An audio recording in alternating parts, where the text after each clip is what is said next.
పరాభవనామ సంవత్సరంలో మిథున రాశి వారికి ఆదాయం 8, వ్యయం 11, రాజ్యపూజ్యం 1, అవమానం 7.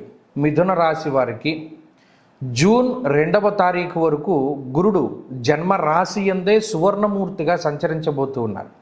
తదుపరి 2వ స్థానమందు తామ్రమూర్తిగా ఆయన యొక్క సంచారం ఉంటుంది. అలాగే శనేశ్వరుడు ఈ సంవత్సరం మొత్తము కూడా 10వ ఇంట్లో తామ్రమూర్తిగానే సంచరిస్తారు. అలాగే రాహుకేతువులు ఈ సంవత్సరంలో 9, 3వ స్థానాల్లో రజతమూర్తులు, తదుపరి 8, 2వ స్థానాల్లో సువర్ణమూర్తులుగా వారి యొక్క సంచారం ఉండబోతూ ఉన్నది. ఈ మూర్తిత్వాలు దేని గురించి చెప్తారు అంటే, ఒక గ్రహం ఏ స్థాయిలో ఫలితాన్ని ఇస్తుంది అనేటువంటి దాన్ని గోచార పరంగా నిర్ణయించేటువంటిది ఈ మూర్తిత్వము. దాన్ని బట్టే మనం ఫలిత నిర్ణయం చేస్తాం. సరే, ఈ మిథున రాశి వారికి పరాభవనామ సంవత్సరంలో గనక చూసుకుంటే, ఎందుకంటే గత సంవత్సరంలో చూస్తే మొత్తం 3 దీర్ఘ సంచార గ్రహాలు ప్రతికూలంగా ఉన్నాయి. మరి ఈ సంవత్సరంలో జూన్ దగ్గర నుండి గురుడి యొక్క బలం పెరుగుతోంది. ముఖ్యంగా జన్మరాశిలో ఉండేటువంటి గురువు ఏం చేస్తాడయ్యా అంటే శరీరాన్ని పాడు చేస్తాడు. రాజకోపో యశోహాని ఉద్యోగస్య విరోధకం అన్నారు. అంటే ఈ మిథున రాశి వారు ఎప్పుడూ లేనటువంటి విధంగా, నిజానికి చూడండి, కొంతమంది అయితే సొంత వ్యాపారాలు కూడా పాడు చేసుకుని సొంత వ్యాపారాలను వదిలిపెట్టి ఇంకొక చోట పనికి చేరినటువంటి వాళ్ళు కూడా గత సంవత్సరంలో ఉన్నారు.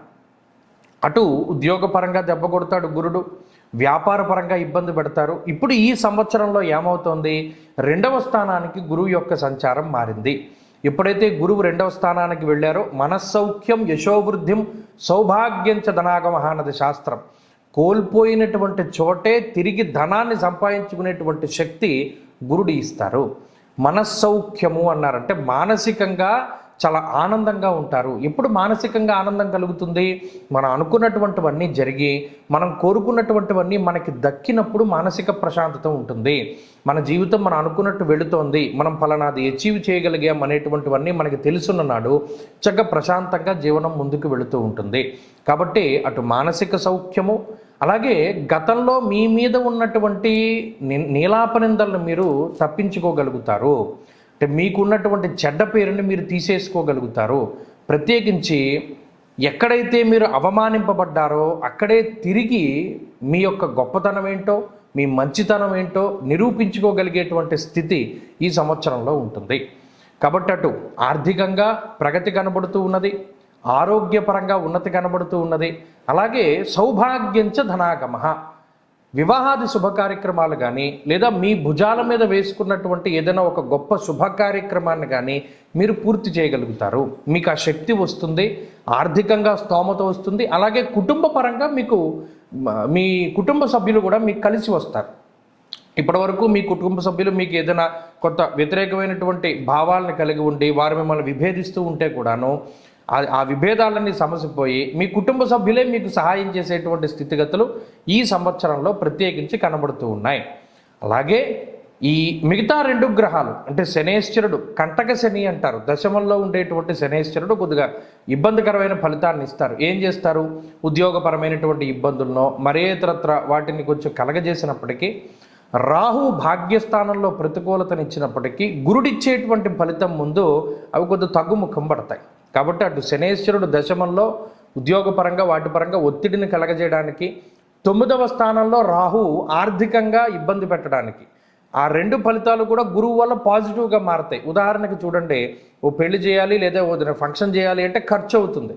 రాహు వల్ల ఖర్చు అయితే గురుడు దాన్ని ఏం చేస్తున్నాడు, శుభమూలకో వ్యయశ్చైవ, అంటే శుభమూలకంగా ధనాన్ని ఖర్చు పెట్టేదానికి గురుడు దాన్ని కన్వర్ట్ చేస్తున్నట్టు. అలాగే ఉద్యోగంలో ఒత్తిడి ఉంటుంది, కానీ ఉద్యోగంలో ఒత్తిడి ఎందుకు వచ్చింది, పాత ఉద్యోగాన్ని వదిలి కొత్తదానికి వెళ్ళినప్పుడు, శాలరీ పెరిగినప్పుడు, అందులో ఎక్కువ కష్టపడాల్సి వచ్చినప్పుడు శని ఇబ్బంది పెట్టేటువంటి స్థితి ఉండొచ్చు.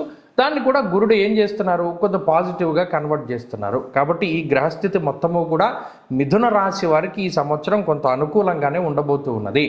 ప్రత్యేకించి ఈ సంవత్సరం చివరిలో అంటే డిసెంబరు ఆ ప్రాంతంలో అష్టమ రాహు యొక్క స్థితి కలుగుతుంది. అప్పటి వరకు కూడా ప్రత్యేకించి ఇబ్బంది పెట్టేటువంటి గ్రహాలు ఏమీ లేవు.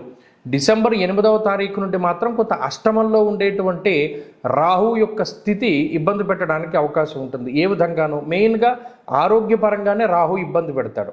ముఖ్యంగా చూడండి, ఈ మానసికమైనటువంటి సమస్యలకి లేదా నిగూఢమైనటువంటి విషయాలలోనూ ఏదైనా మన ఇంటి గుట్టు ఉంటుంది, దాన్ని రాహు ఏం చేస్తాడు, 10 మందికి తెలిసేలా చేయడానికి అవకాశం ఉంటుంది. లేదు విషపూరితమైనటువంటి జంతువుల వల్ల ఏదైనా ఇబ్బందులు, 4 కాళ్ళ జంతువుల వల్ల ఇబ్బందులు, ఇటువంటి వాటికి రాహు కారణమవుతారు.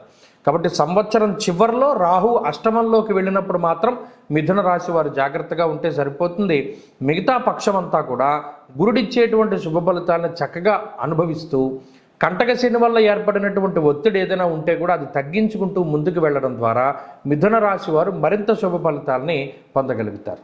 ముఖ్యంగా జూన్ 2వ తారీఖు వరకు గురుబలం లేదు కాబట్టి గురుబలం పెంచుకోవడానికి ఎక్కువగా దత్తాత్రేయ స్వామి వారి యొక్క ఆరాధన చెయ్యాలి.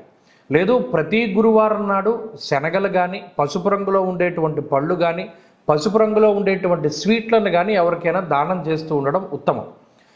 తర్వాత ఈ రాహు అష్టమంలోకి వెళుతున్నారు కాబట్టి రాహు మీద కూడా ప్రత్యేకమైనటువంటి శ్రద్ధ పెట్టాలి. రాహు సర్పస్వరూపము, అందుకని ఈ సంవత్సరం మొత్తం మీద కూడా సర్పసూక్తము అనేటువంటి మంత్రంతో ఎప్పుడు వీలుంటే అప్పుడు, ముఖ్యంగా షష్ఠి రోజున కానీ లేదు మంగళవారం కానీ ప్రత్యేకించి సుబ్రహ్మణ్యేశ్వర స్వామి వారికి ఈ సర్పసూక్త విధానంతో కనుక అభిషేకం చేయగలిగితే ఈ రాహు ఇచ్చేటువంటి చెడు ఫలితం కూడా చాలా వరకు తగ్గుముఖం పడుతుంది.